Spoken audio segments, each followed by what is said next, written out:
Anugam, did you study? Yes, Srinath, I have an exam in a few weeks. So why are you sweating? You were a topper, right? It's quite hard and most people fail it. Really? Yes, it is. So you'd say the hardenability of the test is high? I wouldn't say hardenability, it's technically hardness because hardenability is something we say for metals. Really?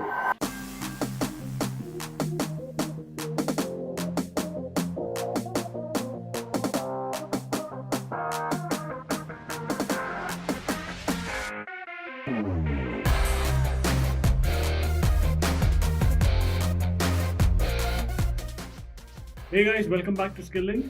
And today we have Shanmugam who's going to tell us the difference between hardness and hardenability. So Shanmugam, tell us what's the difference between hardness, hardenability, and why it's important. So hardness is the ability of a material to withstand external forces. Hardness is something that is not tangible, you can't feel it. Hardenability, Okay, if I press against this wall, right? Yeah. It feels hard. So what do you mean by saying that hardness is not tangible? no, that's colloquially called hardness, but when you punch against it, what you feel is the strength of the wall. It's not hardness. Okay, right. So now that we have that out of the way, what about hardenability? So hardenability is the ease with which any material can be hardened. Okay, so I have a metal rod with me here, it's a steel rod. Can you tell me how do I find out the hardness and the hardenability of this particular steel rod? Yes, it's quite interesting because you just gave me a rod of circular cross section. Let me first talk about hardenability, how to find hardenability of this particular rod. So what I'm going to do is I'm going to heat this rod completely to about say 925 degrees Celsius, right? And then I'm going to do quenching at one end. What is quenching? So quenching is basically cooling down an already heated metal. And in this case, our quenching medium is water. So when I introduce water at this end, what happens is the rate of cooling here is going to be much quicker when compared to the top end. And this takes place over a period of 10 minutes. And at the end of 10 minutes, what I'll do is I'll analyze the crystal structure. And at one particular point here, the structure is going to have a phase change. And the distance between that point and the bottommost point is going to represent the hardenability of this particular metal. And how do you test hardness? So hardness is quite simple. I'll take the same rod and what I'll do is I'll create a flat surface onto it by grinding it. And on this flat surface, what we're going to do is we're going to make dents. For this, we'll take it to the Rockwell hardness machine wherein there'll be a ball end. And this ball end, it actually punches dents at every 15 mm on this rod. And what happens is the machine analyzes if it was easy to actually make the dent.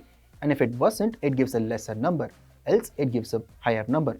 And this number is called the Rockwell hardness number. And if you notice, the end at which the rate of cooling was more, it will be much harder, meaning the Rockwell hardness number will be more.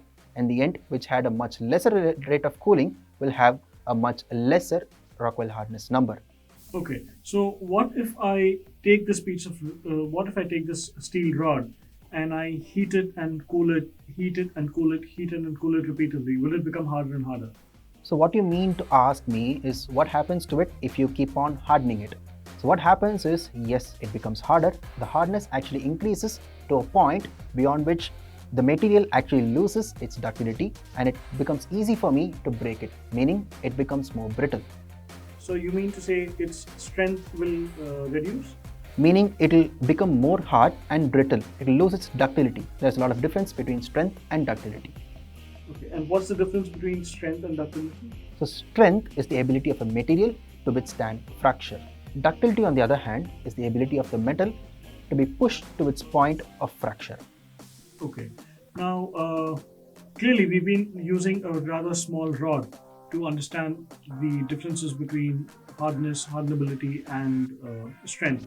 Now, obviously, if I apply pressure on this rod here, nothing's going to happen because it's a short rod, right? But here I have a much longer piece of rod with me, and if I apply the same force on this rod, I am able to bend it much more easily. So would you say that the shorter piece of rod is stronger than the longer piece? I wouldn't say that the shorter rod is stronger. As you've already mentioned, the length of that rod is higher than that of this. So the force you apply is going to be the same in both the cases. what happens is that force is being multiplied by the distance that that rod has, and this is of much shorter length. So what happens is the torque that is being applied on that rod is much more higher, and the torque plays a role here. Okay, so even though the two materials are of the same material and the two rods are of the same material and they are of the same strength, just because the rod is longer, the Yes. force I apply on it gets multiplied much. Yes, more the length, more the torque, and it's easier for you to bend it. Thank you, Shanmugam, for taking the time off to tell us the differences between hardness and hardenability. I will let you get back to studying for your exams, and until then, stay tuned to SkillLink.